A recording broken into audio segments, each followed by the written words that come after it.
শুভ সকালের অনেক অনেক শুভেচ্ছা জানিয়ে শুরু করছি নতুন আরও একটা ব্লগ ভিডিও। নমস্কার বন্ধুরা, আমি বন্দনা আর আপনারা দেখছেন মিঠাই ম্যাজিক সব কিচেন। আজকের ভিডিওতে থাকছে ঘরোয়া দু একটা কাজকর্ম আর সাথে দারুণ একটা টিফিন রেসিপি। সকাল সকাল ঠক ঠক ঠক ঠক আওয়াজ শুনে গাছটার কাছে এগিয়ে গেলাম। ঠিক ভেবেছি কাঠঠোকরা পাখি এসেছে। দুখানা কাঠঠোকরা পাখি এই সজনে গাছে পোকাগুলো ঠোঁট দিয়ে ঠুকরে ঠুকরে খাচ্ছে। মিঠাইকেও দেখালাম, দেখ এগুলো কাঠঠোকরা পাখি। অনেক রকম হয় কাঠঠোকরা পাখি, তারই মধ্যে এটা এক প্রকারের। এবার শেয়ার করব আপনাদের সাথে আমি কিভাবে সারা সপ্তাহ জুড়ে ধনেপাতা সংরক্ষণ করে রাখি। এই ধনেপাতা এমন একটা জিনিস যে রান্নার স্বাদ, গুণ, মান বাড়াতে অনেকাংশে সাহায্য করে। আর যেহেতু আমি একটা কুকিং চ্যানেল চালাই, মাঝে মাঝে রেসিপি শ্যুট করতে হয়, ধনেপাতাও কিন্তু আমার কাজে লাগে প্রচুর। এছাড়াও রান্নার স্বাদ বাড়ানোর জন্য তো আছেই, তাই কথায় কথায় বাজারে যাতে না ছুটতে হয় তাই জন্য বেশি করেই ধনেপাতা বাজার থেকে আনা। আর এই বেশি করে আনা ধনেপাতা তো আর একদিনে শেষ হবে না। ধনেপাতাগুলো বাজার থেকে আনার পর খুব ভালোভাবে ধুয়ে নিই। প্রথমে শিকড় সহ যদি ধনেপাতা আনি তাহলে শিকড়ের মাটিগুলো জলের নিচে ভালোভাবে ধুয়ে নিই। শিকড় সহই তখন ধনেপাতাগুলো রাখি, কিন্তু এই ধনেপাতাগুলোর শিকড় নেই। নিচের দিকের ডাঁটিগুলো বড্ড শক্ত আর ওপরের দিকে পাতলা পাতলা বা কচি যে ধনেপাতাগুলো ডান্ডি সহ সেইগুলো আমি কেটে বা বেছে নিচ্ছি। এগুলো কিন্তু দেশি ধনেপাতা। ওপরের দিকের ডাঁটিগুলো বেশ নরম, যতটা নরম আছে সেই অনুযায়ী ডাঁটিগুলো কেটে নিচ্ছি আর নিচের দিকে শক্ত ডাঁটিগুলো আমি বাদ দিয়ে দিচ্ছি। যদি আপনারা চান তো এই ডাঁটিগুলো কিন্তু পাঁচমিশালি তরকারিতেও একদম মিহি করে কুচিয়ে বা বেটে দিতে পারেন, গন্ধটা ভালো আসবে আর কি। ফেলে না দিয়ে এইভাবেও রান্নায় ব্যবহার করা যায়। আমি একদম কচি পাতাগুলো এখানে নিয়ে নিয়েছি। একটা বড় প্লাস্টিকের কন্টেনারে প্রথমে কিচেন টিস্যু পেতে নিয়েছি। কিচেন টিস্যু না থাকলে আপনারা খবরের কাগজ পেতে তারপর এই ধনেপাতাগুলো রাখবেন। এরপর মুখ বন্ধ করে ফ্রিজে রাখলে 7 থেকে 10 দিন পর্যন্ত একদম সতেজ থাকবে। হাতের কাছে খবরের কাগজের ঠোঙা থাকলে সেই ঠোঙাতে ভরেও এইভাবে প্লাস্টিকের কন্টেনারে ভরে আপনারা ফ্রিজে রেখে দিতে পারেন। কাঁচা লঙ্কাগুলো একইভাবে বাজার থেকে আনার পর ভালোভাবে ধুয়ে একদিন আমি জল ঝরতে দিয়েছিলাম। একদম শুকনো হয়ে গেলে কাঁচা লঙ্কাগুলো এর বোটাগুলো ছাড়িয়ে ওই একইভাবে একটা প্লাস্টিকের টিফিন বক্স নিয়েছি, তাতে কিচেন টিস্যু পেতে সমস্ত কাঁচা লঙ্কার বোটাগুলো ছাড়িয়ে কাঁচা লঙ্কাগুলো নিয়ে নিচ্ছি।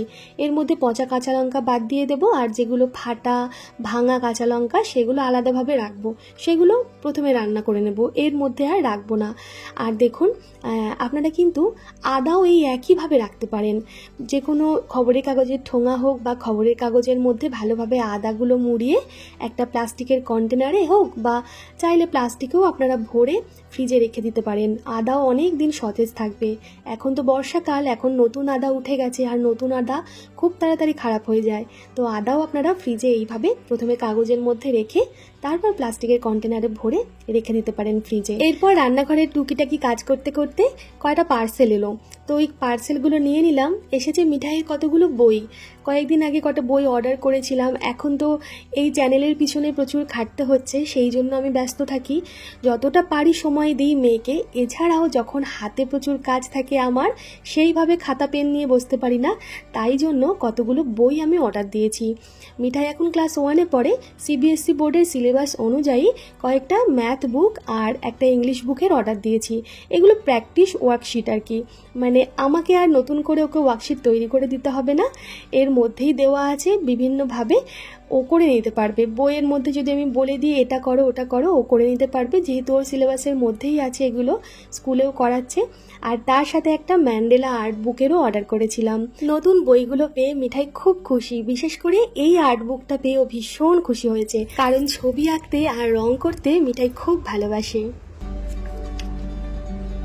হাপি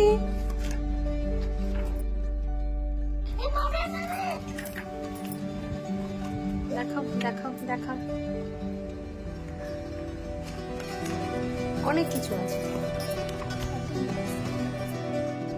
এই বইগুলো আমি অ্যামাজন থেকে নিয়েছি। আর যখনই অনলাইন কোনো পার্সেল আসে সেই পার্সেলটা মিঠাই খুলতে চায়। বাচ্চারা ভালোবাসে কোনো পার্সেল আনপ্যাক করতে বা সেই পার্সেলটার মধ্যে কি আছে সেটা জানতে। এছাড়াও কাঁচিটাও কিছুক্ষণের জন্য হাতে পায়। সব মিলিয়ে মিঠাই আজকে ভীষণ খুশি। মিঠাইয়ের সাথে কিছুক্ষণ সময় কাটানোর পর স্নান ধান সেরে পুজো করতে আমি চলে এসেছিলাম। জন্মাষ্টমীর ভিডিওটা তো আপনারা অনেকেই দেখেছেন। জন্মাষ্টমীর পর 2 দিন কেটে গেছে। গোপাল তো তার দোলনার মধ্যেই ছিল, আজকে গোপালকে সিংহাসনে তুলে দিলাম। এতদিন গোপাল দোলনা ছাড়া সিংহাসনেই বসেছিল। এবছর জন্মাষ্টমীতে গোপালের জন্য নতুন করে আমি সিংহাসনটা এনে দিয়েছিলাম। চিন্তা করছিলাম সিংহাসনের মধ্যে কি দোলনা সহ গোপাল থাকতে পারবে। তারপর সব ঠাকুর একটু সরিয়ে সরিয়ে গোপালকে জায়গা করে দিলাম তার দোলনা সহ সিংহাসনের মধ্যে। তারপর আমি একটু মন দিয়ে পুজোটা করে নিলাম। আর আজকে সিংহাসনটা এতটাই সুন্দর লাগছে, জমজমাট লাগছে যে আপনাদের সাথে শেয়ার না করে আমি আর পারলাম না। তাই আমার ভালো লাগাটা আপনাদের সাথে শেয়ার করলাম। কেমন লাগছে আমার সিংহাসন সাজানো আজকে অবশ্যই আপনারা কমেন্ট করে জানাবেন কিন্তু। আর এতক্ষণ ভিডিওটা যখন দেখছেন, যদি ভালো লেগে গিয়ে থাকে প্লিজ আপনারা লাইক করে দেবেন। আপনাদের একটা লাইক, একটা কমেন্ট অনেক সাহায্য করে আমাকে সামনের পথগুলোতে ভালোভাবে এগিয়ে নিয়ে যেতে। তো আপনারা প্লিজ একটা লাইক করে পাশে থাকবেন। এবার আপনাদের সাথে শেয়ার করব দারুণ একটা টিফিন রেসিপি। এটা আমি আগেও শেয়ার করেছি কিন্তু ডিটেলস রেসিপিটা শেয়ার করিনি। মানে মিঠাই স্কুলের টিফিনে এই রেসিপিটা আমি কিন্তু তৈরি করে দিয়েছি। আমরা তো বাজার থেকে কেনা ম্যাগি, চাউমিন, পাস্তা এগুলো খাচ্ছি। আর বাজারে সচরাচর হাতের কাছে কিন্তু আমরা সবসময় আটার ম্যাগি, চাউমিন, পাস্তা পাই না। খুব কম খুঁজলে হয়তো পাওয়া যাবে, কিন্তু সেগুলো বাজার থেকে না কিনে বাড়িতেই আমরা সহজেই বানিয়ে ফেলতে পারি। কিভাবে বানাবো সেটাই আপনাদের সাথে শেয়ার করছি। প্রথমে আটাটা মেখে নিয়েছিলাম, যেভাবে আমরা রুটির জন্য জল দিয়ে আটা মাখি সেইভাবে মেখে রেখে দিয়েছিলাম। তারপর ওই আটা মাখা থেকে একটা লেচি কেটে নিয়ে রুটির মতন করে শুকনো আটা দিয়ে গোল করে বেলে নিলাম, একটু পাতলা করে। এইবার একটা ছুরি নিয়ে নিয়েছি আমি, একটু ধারালো ছুরি, তবে এটা সমান ছুরি না, সেই খাঁজ কাটা যে ছুরিগুলো আছে সেই ছুরিগুলো দিয়ে কিন্তু এইগুলো কাটতে সুবিধা হবে। আর আপনার হাতের কাছে যদি পিৎজা কাটার থাকে তাহলে তো কোনো কথাই না, খুব সুন্দরভাবে পিৎজা কাটার দিয়ে এই চাউমিনই বলুন বা পাস্তাই বলুন বা স্প্যাগেটিই বলুন, এই ঘরোয়া নুডলসগুলো খুব ভালোভাবেই কাটা যায়। তো আমি ছুরি দিয়েই হালকাভাবে আলতো করে করে একটু দেখুন আমি কেটে নিচ্ছি। মানে একটু সূক্ষ্মভাবে ধৈর্য নিয়ে কাটতে হচ্ছে যাতে প্রত্যেকটা একই মাপের হয়, সেই দিকে লক্ষ্য রেখে আমি এটা আলতো করে কেটে নিচ্ছি। খুব বেশি কিন্তু খাটনির না, এটা একটু সময় লাগে ঠিকই, তবে বাচ্চাকে হেলদি খাওয়ানোর জন্য এইটুকু খাটনি বা এইটুকু সময় আমরা ব্যয় করতেই পারি, তাই না? তো দেখুন প্রত্যেকটা আমি চাউই বলছি এটাকে, আটার চাউ কাটা হয়ে গেছে আমার। আর যেহেতু আমি একটা রুটি দিয়ে তৈরি করছি তাই আমি এটা তো সাথে সাথেই সেদ্ধ হতে দেবো। আর আপনারা যদি বেশ কয়েকটা রুটি দিয়ে তৈরি করতে চান তাহলে একটু শুকনো আটা গুঁড়ো মাখিয়ে রেখে দেবেন, তাহলে একটার গায়ে একটা লেগে যাবে না। যতক্ষণ ওটা আমি কাটছিলাম এদিকে একটা ছড়ানো ফ্রাই প্যানে জল গরম করতে বসিয়ে দিয়েছিলাম। জলটা ভালোভাবে ফুটে উঠলে এর মধ্যে একটু লবণ আর 2 ফোঁটা মতন রিফাইন তেল বা সাদা তেল দিয়ে দিলাম। তেলটা আপনারা অবশ্যই দেবেন, এই তেলটা দেওয়ার কারণেই কিন্তু এই চাউগুলো একটার গায়ে একটা লেগে যাবে না সেদ্ধ করার সময়, বা দলা পাকিয়ে যাবে না। এরপর জলটা ভালোভাবে ফুটে উঠলে চাউগুলো একটা দুটো করে বা দুটো তিনটে করে দিয়ে দেবো, একসাথে সবগুলো বসিয়ে দেবো না, একটু দুটো তিনটে করে করে দেবো, তাহলে কিন্তু সুন্দরভাবে এটা ঝরঝরে থাকবে, লেগে যাবে না একটার গায়ে আর একটা। ফুটিয়ে নেব এটা 5 মিনিট সময়ের জন্য। একটা কাঁটা চামচের সাহায্যে বা একটা চামচের সাহায্যে একটু নাড়াচাড়া করতে থাকবো যাতে এগুলো না লেগে যায় একটার গায়ে আর একটা। এদিকে একটু লক্ষ্য রাখতে হবে, অবশ্য তেল দেওয়া আছে তো খুব বেশি নাড়াচাড়া না করলেও হবে, এটা দলা পাকিয়ে যাবে না, খুব সুন্দরভাবে আলাদা আলাদাভাবে এগুলো সেদ্ধ হয়ে যাবে। 5 মিনিট সেদ্ধ করার পর আমি এটা জল ঝরিয়ে তুলে নিচ্ছি একটা ছাঁকনিতে। জল দিয়ে কিন্তু ধুয়ে নেওয়ারও কোনো দরকার নেই, এটা দেখুন সুন্দরভাবে সেদ্ধ হয়ে গেছে। আটাটা 5 মিনিট সেদ্ধ করলেই যথেষ্ট। তুলে নিলাম আমি ছাঁকনিতে, জলটা ঝরতে দিলাম। আর এরপর আরও একটা কড়াই আমি চাপিয়ে দিয়েছি। 1/2 চামচের থেকেও কম রিফাইন তেল কিংবা ঘিও দিতে পারেন, মাখনও দিতে পারেন বা সয়াবিন তেল, যে যেরকম পছন্দ করবেন। 1/2 চামচের থেকেও কম তেল লাগবে, মানে একটা ডিমের অমলেট ভাজতে যতটা তেল লাগে সেটুকু তেল দিলাম। একটা ডিমের মধ্যে সামান্য লবণ দিয়ে ভালোভাবে ফাটিয়ে দিয়ে দিলাম ডিমের গোলাটা। এবার এই ডিমটাকে ভেজে নেব, যেভাবে অমলেট তৈরি করি আমরা সেইভাবেই তৈরি হবে। চাইলে আপনারা এই অমলেটটা আলাদাভাবে মানে এপিট ওপিট সুন্দরভাবে ভেজে চপিং বোর্ডে নামিয়ে ছুরি দিয়ে এইভাবে লম্বা লম্বা করে কেটে নিতেই পারেন। তবে আমার কাছে মনে হলো সেটা একটু বেশি সময় সাপেক্ষ। সকালবেলা যেহেতু তৈরি করছি, এটা হাতের সময় কম, ঝটপট তৈরি করতে হবে, তাই এই প্রসেসটাই আমার কাছে সহজ মনে হলো। আমি কড়াইয়ের মধ্যেই একদিকে যখন ডিমের অমলেটটা ভাজা হচ্ছে সেই সময়েই খুন্তি দিয়ে এইভাবে লম্বা লম্বা করে কেটে নিচ্ছি। লম্বা লম্বা করে এই কারণেই কাটছি যে চাউটা তো লম্বা লম্বাভাবে এইভাবে এই শেপেই কাটা আছে, তাই জন্য এটা দেখতে ভালো লাগবে, এই জন্য এইভাবে কাটা হচ্ছে।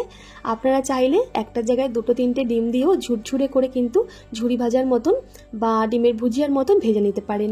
আর নিরামিষভাবে খেতে চাইলে অবশ্যই ডিম বাদ দেবেন, আর পেঁয়াজ দিয়েছি আমি আজকে, পেঁয়াজটা বাদ দিয়ে একই পদ্ধতি রান্না করতে পারেন, শুধু সবজিটা একটু বাড়িয়ে দেবেন, সেক্ষেত্রে ভালো লাগবে খেতে। ডিমটা হালকা হাতে নাড়াচাড়া করে ভেজে নেওয়ার পর আরও 1/2 চামচ মতন তেল আমি দিয়ে দিলাম। ওই তেলের মধ্যে প্রথমে দেব কুচিয়ে নেওয়া কাঁচা লঙ্কা আর কুচনো পেঁয়াজ। চাইলে আপনারা সামান্য রসুন কুচিও কিন্তু দিতে পারেন, খুব ভালো লাগবে খেতে। আর একদম দেখুন যে গাজরগুলো আমি কেটেছি সুতোর মতন প্রায় কাটার চেষ্টা করেছি বা উলের মতন কাটার চেষ্টা করেছি, একদম পাতলা পাতলা লম্বা লম্বা করে যতটা পেরেছি কেটে নিয়েছি। গাজর কিন্তু খুব গলিয়ে ফেলবো না। আর এখানে আপনারা বরবটি, তারপর মটরশুঁটি, ক্যাপসিকাম, বিভিন্ন রকম পছন্দ মতো সবজি অ্যাড করতেই পারেন। আমি এখানে একটু লবণ দিলাম, গোলমরিচের গুঁড়ো আর 1 চিমটে মতন হলুদ দিয়ে সবজিগুলো হালকা হাতে ভেজে নিলাম। গাজরগুলো কিন্তু একদম গলিয়ে ফেলবো না, জাস্ট একটু মজে যাবে গাজরগুলো। তারপরেই দিয়ে দিলাম আগে থেকে সেদ্ধ করে রাখা আটার চাউগুলো। এইবার সব কিছু ভালোভাবে একটু মিলিয়ে নেব। চাইলে আপনারা একটু লালচে করেও ভেজে নিতে পারেন, দেখবেন সবজির থেকে যে জলটা বেরিয়েছিল সেই জলটা ভালোভাবে শুকিয়ে গেলে আটার যে চাউগুলো একটু লালচে লালচে রং এর গায়ে চলে আসবে, যখন মানে একটা শুকনো ভাব চলে আসবে, সেই সময় এটা নামিয়ে নেব। পরিবেশন করার সময় চাইলে আপনারা একটু টমেটো সস ওপর থেকে ছড়িয়ে দিয়ে পরিবেশন করতে পারেন, খেতে ভালো লাগবে। তবে আমি আজকে সিম্পল রাখলাম একদম। তৈরি হয়ে গেল আমাদের আটা নুডলস বলতে পারেন, আটা চাউমিন বলতে পারেন, পাস্তাও বলতে পারেন, আবার স্প্যাগেটিও বলতে পারেন। তবে আমি বলবো রেসিপিটা আপনারা অবশ্যই একবার ট্রাই করুন, এখনো পর্যন্ত না বানিয়ে থাকলে। বাচ্চা থেকে বড় সবাই এটা খেতে পছন্দ করবে। কেমন লাগলো আজকে আমার রান্নার পদ্ধতি বা ভিডিওটা অবশ্যই একটা কমেন্ট করে জানাবেন। ভালো লাগলে একটা লাইক করে দিতে ভুলবেন না, আর শেয়ার করবেন অবশ্যই এই রেসিপিটা। সবাই খুব ভালো থাকবেন, সুস্থ থাকবেন। ফিরে আসছি খুব তাড়াতাড়ি নতুন কোনো রেসিপির সাথে। ধন্যবাদ।